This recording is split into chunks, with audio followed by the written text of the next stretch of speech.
Okay, guys, we're about to do another fantastic show, but before we do that, please go to YouTube, like, subscribe, share.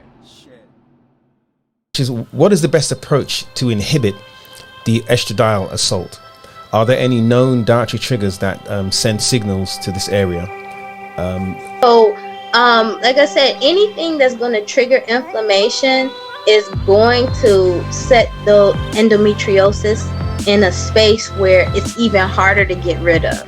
Because see, you have to remember, endometriosis, its behavior early on is like endometrial lining, but it doesn't shed. It doesn't pass out of the uterine cavity through the vagina out of the body. It just sits there, and blood is an irritant. So anything that's going to make that endometrial tissue survive and just keep cycling without dying is going to cause it to persist. So that's anything that's estrogenic.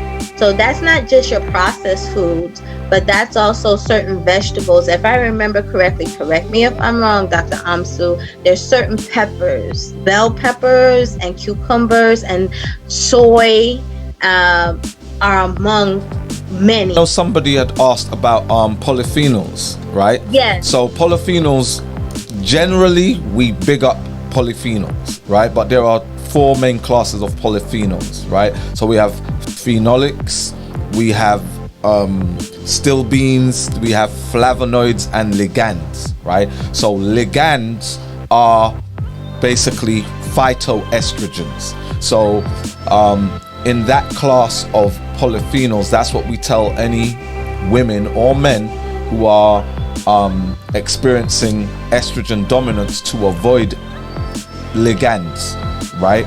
Because we have this affinity with our estrogen receptor alpha, with this polymorphism that we have, that we exacerbate the estrogenic effects of these xenoestrogens, whether they are from phytoestrogens in the form of ligands, or they are, from petrochemicals or from pollutants and, household chemicals, things that we involuntarily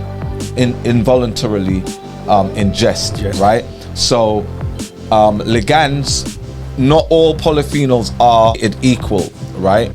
You have flavonoids, which are great. They're antioxidant, they're anti-inflammatory, they are antiviral, antibacterial. Same with phenolics, and stilbenes are antifungal, right?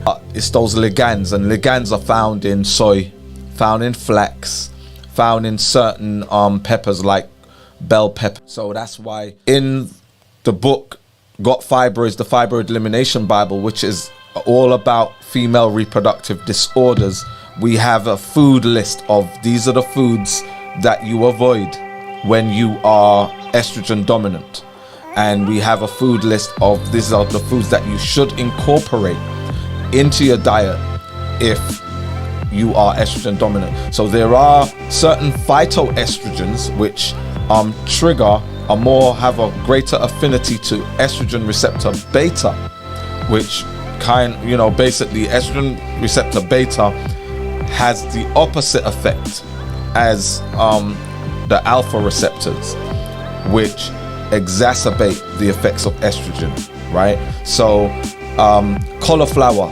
is one of those substances where it's a anti-estrogenic substance, and it's also anti-aromatic.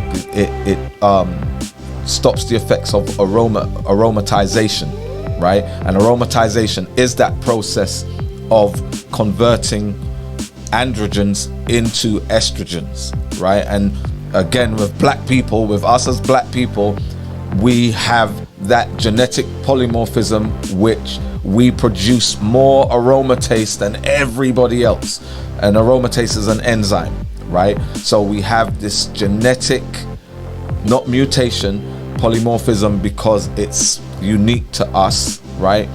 That we exacerbate the production of aromatase while we exacerbate the effects of estrogen. We upregulate, we have this affinity. So, you know, we have to be very careful with what we put into our body. So I know Dr. Keeler was speaking about certain foods and that which we should avoid, and also there's alcohol.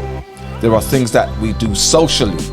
Alcohol, you know, if we're smoking weed, you know, THC has a very powerful estrogenic effect, and with the legalization of weed is creeping in this THC level. So most people who smoke weed, they want to get a stronger high than normal, than natural. And there are these GMO weeds that THC levels are far higher, extremely high. So normal THC levels are supposed to be nothing above 1% of the constituency of the plant. But now we're talking about 50%. We're talking about, you know, 60%. Depends on the strand, the genetically modified strand. So we have to be careful if we're estrogen dominant, and especially women who suffer with fibroids or endometriosis or adenomyosis. You might be smoking your way into more pain, or drinking your way into. Hey, what's up? Look, you've just been watching the Great Black Podcast. If you like what you see and you want to see more, make sure you go to the YouTube channel and you like, subscribe, and share. Share it. So we can Share keep the doing love. this. It's a give and take.